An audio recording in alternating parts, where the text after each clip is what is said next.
नमस्कार, राम राम, खंबागणी, सुप्रभात, सत श्री अकाल। कैसे हो? उम्मीद करता हूँ एकदम अच्छे होंगे और तैयारी एकदम मस्त चल रही होगी आपकी।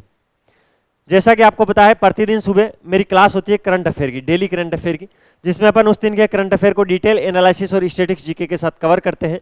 उसी कड़ी में आज अपन 28 दिसंबर 2024 का जो भी मोस्ट इंपॉर्टेंट करंट अफेयर है उसको इस सेशन में कवर करने वाले हैं। आप किसी भी गवर्नमेंट एग्जाम की तैयारी कर रहे हो, आप कोई सा भी एग्जाम दे देना, करंट अफेयर का सवाल इस क्लास से बाहर आपको देखने को नहीं मिलेगा, क्योंकि करंट अफेयर का 360 डिग्री व्यू देखते हैं अपन इस क्लास में। प्रत्येक क्वेश्चन को डिटेल एनालिसिस और स्टैटिक्स जीके के साथ कवर करते हैं, तो बाकी क्वेश्चन में भी आपके लिए ये क्लास बहुत ही फायदेमंद होगी। कल की क्लास में मैंने आपको कहा था कि जो अपने भारत के पूर्व प्रधानमंत्री डॉक्टर मनमोहन सिंह है, जिनका भी निधन हुआ है, उनके बारे में अपन सारी चीजें जानेंगे कल की क्लास में। तो आज वही क्लास है, आज की क्लास में अपन उनके बारे में सब कुछ जानेंगे, क्योंकि वहां से क्वेश्चन आने की पूरी संभावना है। या तो करंट में से कोई डॉक्टर मनमोहन सिंह से जुड़ा क्वेश्चन पूछेगा, या पुराना क्वेश्चन जो स्टैटिक्स जीके के अंदर है उनमें से कोई सवाल पूछेगा। तो आपको ध्यान रखना है। चलिए अपन आज की क्लास को शुरू करते हैं। पहला क्वेश्चन क्या है? पूर्व प्रधानमंत्री डॉक्टर मनमोहन सिंह का निधन कब हुआ? देखिए, ये तो करंट में सीधा सीधा फैक्ट बनता है भाई, इनका निधन कब हुआ ये आप हमें बताइए। तो डॉक्टर मनमोहन सिंह का निधन 26 दिसंबर 2024, ये तो याद रह जाएगा, 26 दिसंबर 2024 रात 9:51 पर दिल्ली के एम्स अस्पताल में इन्होंने अपनी अंतिम सांस ली थी, जो कि अभी 2 दिन पहले ही घटना है। कल उनका अंतिम संस्कार था। ठीक है, तो निधन की तारीख आप याद रखना, 26 दिसंबर 2024। इनको लेकर एक फैक्ट ये है, 6 बार राज्यसभा सांसद रहे हैं।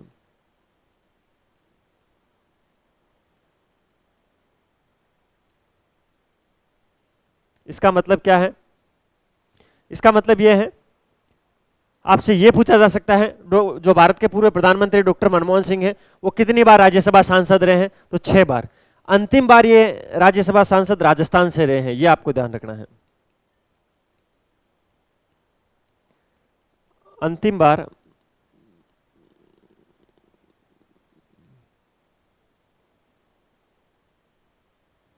कहां से?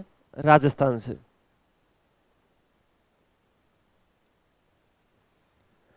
अच्छा, अंतिम बार का इनका कार्यकाल क्या है वो एग्जाम में आपसे पूछा जा सकता है। अंतिम बार जब ये राज्यसभा के सांसद रहे थे तो 23 अगस्त 2019 को इनका कार्यकाल शुरू हुआ था।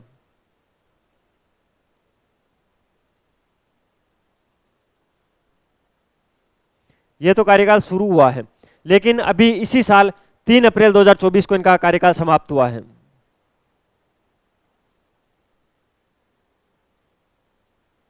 ये मैंने आपको इनका अंतिम कार्यकाल बताया है। अंतिम बार ये राज्यसभा सांसद राजस्थान से रहे हैं, जिनका कार्यकाल रहा है 23 अगस्त 2019 से लेकर 30 अप्रैल 2024। आज तक ये 6 बार राज्यसभा सांसद रह चुके हैं। ठीक है, 2004 से 2014 के मध्य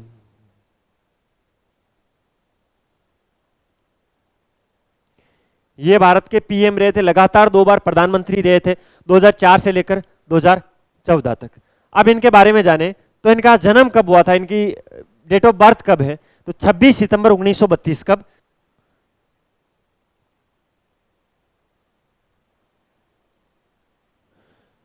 26 सितंबर 1932 है वो इनका डेट ऑफ बर्थ है, जन्मदिन है। ठीक है, तो ध्यान रखना है 26 सितंबर को इनका जन्म हुआ है और 26 दिसंबर को इनकी मृत्यु हुई है। तो 26 तारीख जो डेट ऑफ बर्थ और जो उनकी मृत्यु हुई है वो तारीख सेम है। 1932 में इनका जन्म हुआ था। कहां पर हुआ था? गांव है गहा नाम का। कहां पर? गहा नाम का, पंजाब में। जब इनका जन्म हुआ था तब तो ये गहा नामक गांव भारत के हिस्से में था, लेकिन जब भारत पाकिस्तान का बंटवारा हुआ तो वर्तमान में ये गहा नामक गांव जो है वो पाकिस्तान के अंदर है। ये आपको विशेष ध्यान रखना है। तो गहा अब पाकिस्तान में है, पहले कहां पर था? जब बंटवारा नहीं हुआ था भारत में, और इनका जन्म हुआ था गहा नामक गांव में। निधन की तारीख मैंने आपको बता दी है, 26 दिसंबर 2024 है। जन्म डेट मैंने आपको बता दी है, 26 सितंबर 1932 है। जन्म स्थान गहा पंजाब के अंदर है। 6 बार राज्यसभा सांसद रहे। अंतिम बार राजस्थान से रहे, 23 अगस्त 2019 से लेकर 30 अप्रैल 2024 तक। 2004 से लेकर 2014 तक प्रधानमंत्री रहे हैं। इससे पहले 1991 से 1996 तक ये वित्त मंत्री भी रहे हैं। वित्त मंत्री कब से कब तक रहे हैं? सारी चीजें आपको ध्यान रखनी है, एग्जाम में पूछी जा सकती है। किसी भी डेट को, किसी भी ईयर को आपसे पूछा जा सकता है। जो डॉक्टर मनमोहन सिंह है वो वित्त मंत्री कब से कब तब रहे थे? 1991 से 1996।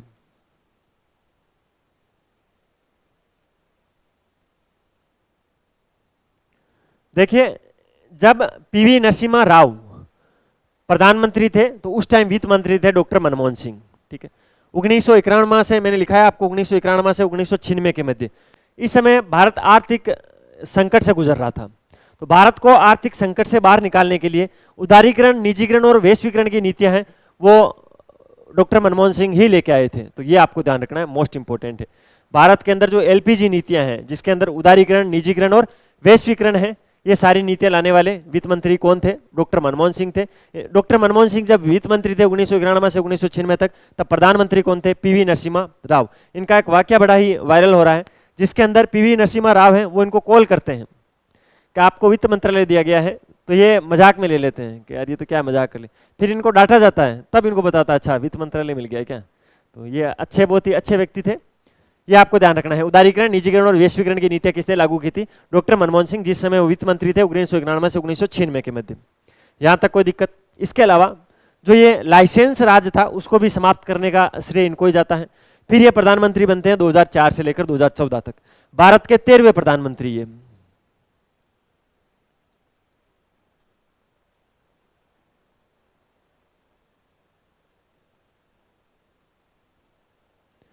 भारत के किस क्रम के? भारत के 13वें प्रधानमंत्री हैं। जब इनका पहला कार्यकाल था, पहला कार्यकाल इनका कब से कब तक था? 2004 से 2009 तक।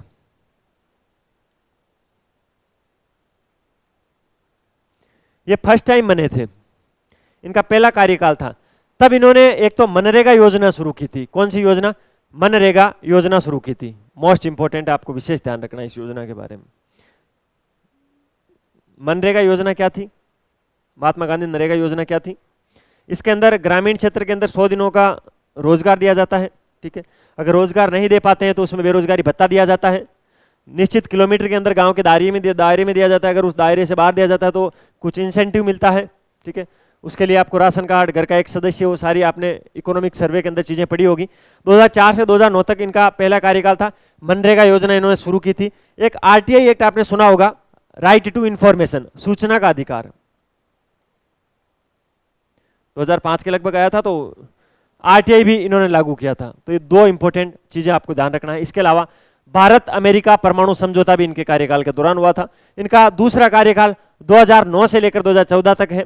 वहां पर भी आर्थिक विकासों को आगे बढ़ाते हुए आधार कार्ड योजना, जो आज आपके पास आधार कार्ड है, वो डॉक्टर मनमोहन सिंह जी की देन है। तो उस आधार कार्ड को संभाल के रखना, ठीक है। डॉक्टर मनमोहन सिंह जी के कार्यकाल में ही आधार कार्ड सुविधा शुरू हुई थी, ठीक है। खाद्य सुरक्षा अधिनियम, जो आपको राशन वगैरह मिलता है, वो सब मनमोहन सिंह जी की देन है। तो इन्होंने बहुत ही अच्छे अच्छे काम किए हैं भारत के लिए, इसीलिए इनको याद किया जाता है, ठीक है। तो ये सारे फैक्ट आपको ध्यान रखने हैं। इस बोर्ड पे जितने भी फैक्ट लिखे हैं, इसमें से कुछ फैक्ट मैंने लिखे नहीं है, जैसे कि आधार कार्ड का मैंने बताया आपको, खाद्य सुरक्षा अधिनियम के बारे में मैंने आपको बताया। तो ये चीज़ें आपको याद रखनी है, मोस्ट इंपॉर्टेंट चीज़ें हैं। बाकी जो इस क्लास की पीडीएफ रहेगी ना, उसके अंदर तो इसके नीचे भर भर के फैक्ट लिखे हैं, पढ़ लेना, उससे बाहर क्वेश्चन नहीं जाएगा, ठीक है। अगले क्वेश्चन पे चलते हैं। अगला क्वेश्चन, अटल युवा महाकुंभ का उद्घाटन कहाँ किया गया? भाई, जब अटल बिहारी वाजपेयी जी की 100वीं जयंती मनाई गई थी, तो उस दिन अटल युवा महाकुंभ का उद्घाटन किया गया था। कब? 25 दिसंबर को। 25 दिसंबर को अपन अटल बिहारी वाजपेयी जी की 100वीं जयंती इस बार अपन ने मनाई थी, और इसके अलावा इसको सुशासन दिवस के रूप में अपन मनाते हैं। इसी दिन लखनऊ के अंदर एक तो योगी आदित्यनाथ, योगी जी, और एक वर्तमान में रक्षा मंत्री है राजनाथ सिंह, इन दोनों ने अटल युवा महाकुंभ का उद्घाटन किया था, ठीक है। किन किन ने? उत्तर प्रदेश के मुख्यमंत्री योगी आदित्यनाथ और रक्षा मंत्री राजनाथ सिंह, उन्होंने अटल बिहारी वाजपेयी की जन्म शताब्दी के उपलक्ष्य के अंदर लखनऊ में अटल युवा महाकुंभ का उद्घाटन किया था। इसके अंदर हुआ क्या था? जो भी मेधावी छात्र थे उनको प्रमाण पत्र और पुरस्कार प्रदान किए गए थे, ठीक है। ये आपको ध्यान रखना है। प्रतिवर्ष अपन 25 दिसंबर को वाजपेयी जी की जयंती मनाते हैं, ठीक है।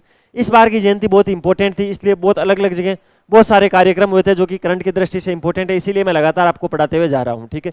इन सभी कार्यक्रमों का उद्देश्य एक ही था, राष्ट्र निर्माण में जो वाजपेयी जी की उल्लेखनीय योगदान है उनको चर्चाओं में लाना और बच्चों को समझाना कि अटल बिहारी वाजपेयी जी कौन थे, उन्होंने देश के लिए क्या काम किया है। इसी प्रकार डॉक्टर मनमोहन सिंह के लिए भी एक ऐसा दिवस निर्धारित होगा, देखना आप पढ़ोगे आप खुद करंट के अंदर, उस दिन एक बड़ा ही दिवस मनाया जाएगा।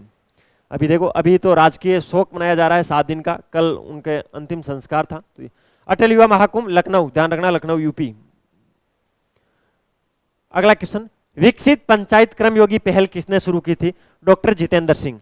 डॉक्टर जितेंद्र सिंह ने विकसित पंचायत कर्मयोगी पहल की शुरुआत की थी। वही अटल बिहारी वाजपेयी जी की 100वीं जयंती 25 दिसंबर 2024 को बनाई गई और ये पहल शुरू की गई। इस पहल का उद्देश्य ये है, जो भी निर्वाचित प्रतिनिधि है और जो भी अधिकारी है, उनकी क्षमताओं और योग्यताओं को बढ़ाने के लिए उनको प्रशिक्षित किया जाएगा, जिससे कि पंचायती राज संस्थाएं और सशक्त होगी। इसके लिए प्रशासन गांव की ओर जो अभियान चल रहा है उसका एक हिस्सा रखा गया, उसमें एक पहल जोड़ी गई, विकसित पंचायत कर्मयोगी पहल। ठीक है, किसने शुरू की थी? डॉक्टर जितेंद्र सिंह ने शुरू की थी। क्यों शुरू की थी, इसका रीजन मैंने आपको अच्छे से समझा दिया है। अगले क्वेश्चन पे चलते हैं। अगला क्वेश्चन, आधिकारिक तौर पर अमेरिका का राष्ट्रीय पक्षी किसे घोषित किया गया? तो भाई बोल्ड ईगल को। बोल्ड ईगल को अमेरिका का राष्ट्रीय पक्षी घोषित कर दिया गया है। ये क्वेश्चन मोस्ट इंपोर्टेंट है। ये जो ईगल है वो रूस का राष्ट्रीय पक्षी है, एमू है वो ऑस्ट्रेलिया का राष्ट्रीय पक्षी है। ठीक है, तो ध्यान रखना है, बोल्ड ईगल है वो आधिकारिक तौर पर अमेरिका का राष्ट्रीय पक्षी घोषित कर दिया गया है। ठीक है, इसके अलावा 1782 के अंदर ग्रेट सील बनी हुई है अमेरिका के अंदर, वहां पर इसका चित्रण किया गया था बोल्ड ईगल का। उसके बाद बोल्ड ईगल को अमेरिकी शक्ति और स्वतंत्रता का प्रतिनिधित्व के रूप में देखा जाता था। ठीक है, एक समय था जब ये लुप्त प्राय हो गया था, लुप्त हो गया था। उसके बाद में अमेरिकी सरकार ने इसके लिए, इनकी सुरक्षा के लिए बहुत कड़े कानून बनाए, जिसके चलते वर्तमान में इनकी संख्याओं की बात करें तो 3,15,000 से अधिक बोल्ड ईगल पृथ्वी पर पाए जाते हैं और इनको अब आधिकारिक तौर पर अमेरिका का राष्ट्रीय पक्षी घोषित कर दिया गया है। ध्यान रखना। अगला क्वेश्चन,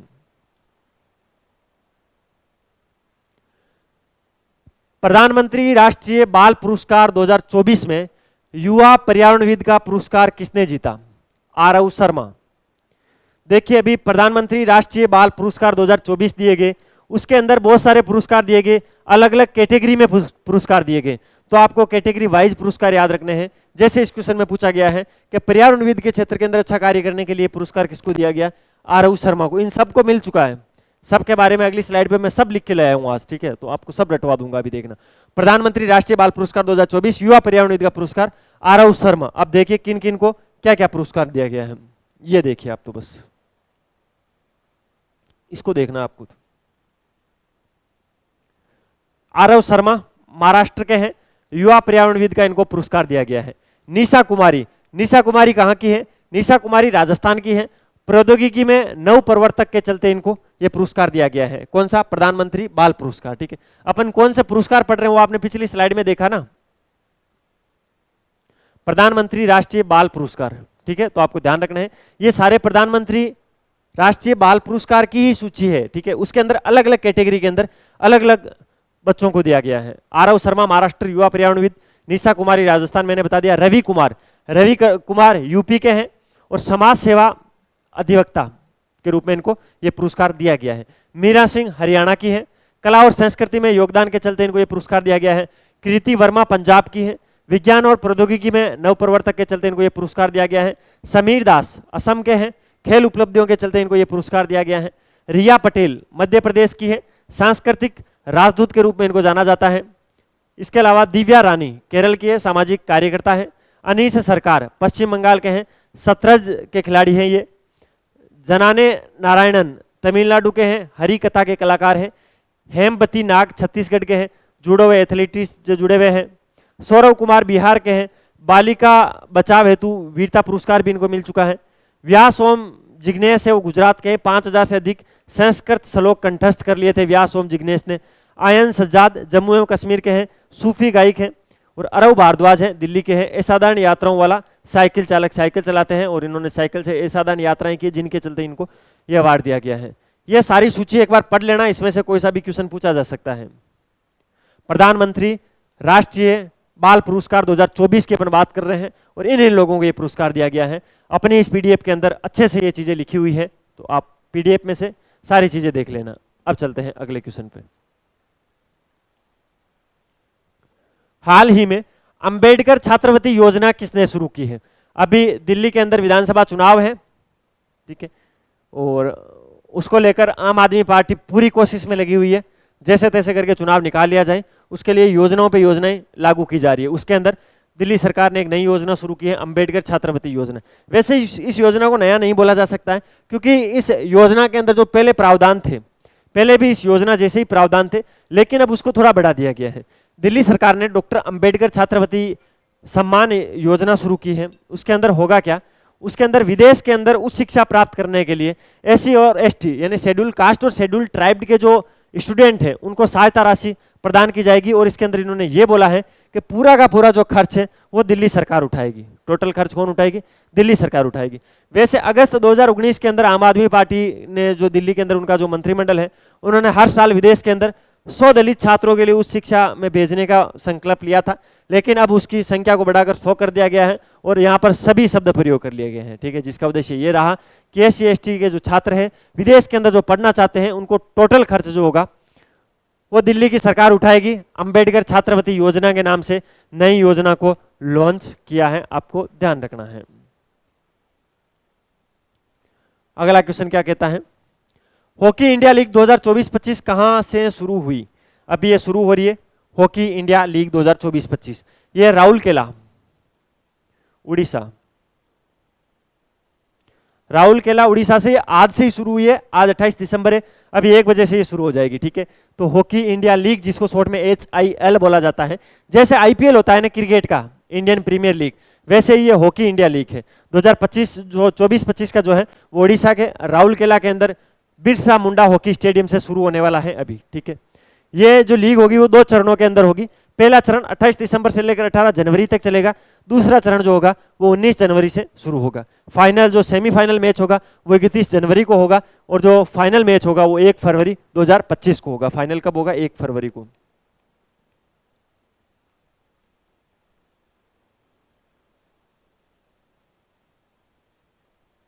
शुरू हुआ 28 दिसंबर को। ठीक है, मैं इसको भी तो कहीं प्रयोग में लूं।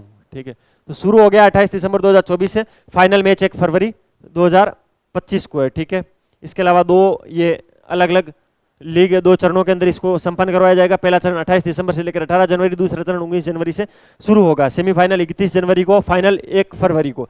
उड़ीसा राउरकेला के अंदर जो बिरसा मुंडा हॉकी स्टेडियम है वहां से आज ये शुरू हो रहा है हॉकी इंडिया लीग। तो भाई ये था 28 दिसंबर 2024 का करंट अफेयर, जिसको मैंने डिटेल एनालिसिस और स्टैटिक्स जीके से अच्छे से कवर करवाने की कोशिश की। अगर आपको वीडियो की क्वालिटी, कंटेंट की क्वालिटी और मेरी मेहनत अच्छी लग रही है तो लाल वाला बटन दबाकर चैनल को सब्सक्राइब जरूर करना, बेल वाला आइकन प्रेस कर देना, उससे नए वीडियो की नोटिफिकेशन सबसे पहले आपके पास पहुंच जाएगी। इसके अलावा अच्छे अच्छे कमेंट किया करो जिससे मुझे अच्छा लगेगा। ये मेरा नंबर है 9887809083। आपको इस पर मैसेज करना है कि सर आपकी जो डेली करंट अफेयर की जो क्लास होती है उसकी हमें PDF चाहिए, डेली की डेली PDF चाहिए, और ये PDF बिल्कुल फ्री ऑफ कॉस्ट है। आपको मैसेज करना है, मेरी टीम आपको एक ब्रॉडकास्ट चैनल में ऐड करेगी जहां पर आपको डेली में फ्री में क्लास की PDF मिलती रहेगी। ये हमारी वेबसाइट है infusionnotes.com के नाम से, इसको आप जरूर सर्च करना। यहाँ पर जितने भी गवर्नमेंट एग्जाम होते हैं उनके हैंड रिटन नोट्स मिलते हैं। ठीक है, ये अपना इंस्टाग्राम हैंडल है infusion/notes के नाम से, इसको जरूर फॉलो करना। यहाँ पर जो डेली करंट अफेयर होता है उसकी शॉर्ट समरी, इसके अलावा जो भी एजुकेशनल न्यूज होती है वो सारी अपलोड करते हैं। मिलते हैं परसों फिर नए सेशन के साथ। कल संडे तो कल अपनी छुट्टी रहेगी। मंडे को अपन 2 दिन का 29 और 30 का एक साथ कवर कर लेंगे। फिर देखते हैं, शायद 31 को और छुट्टी हो सकती है, 31 और 1 की नहीं होगी तो अपन क्लास ले लेंगे। ठीक है, अपनी पढ़ाई जारी रखो, अपने स्वास्थ्य का ध्यान रखो। टेक केयर, जय हिंद।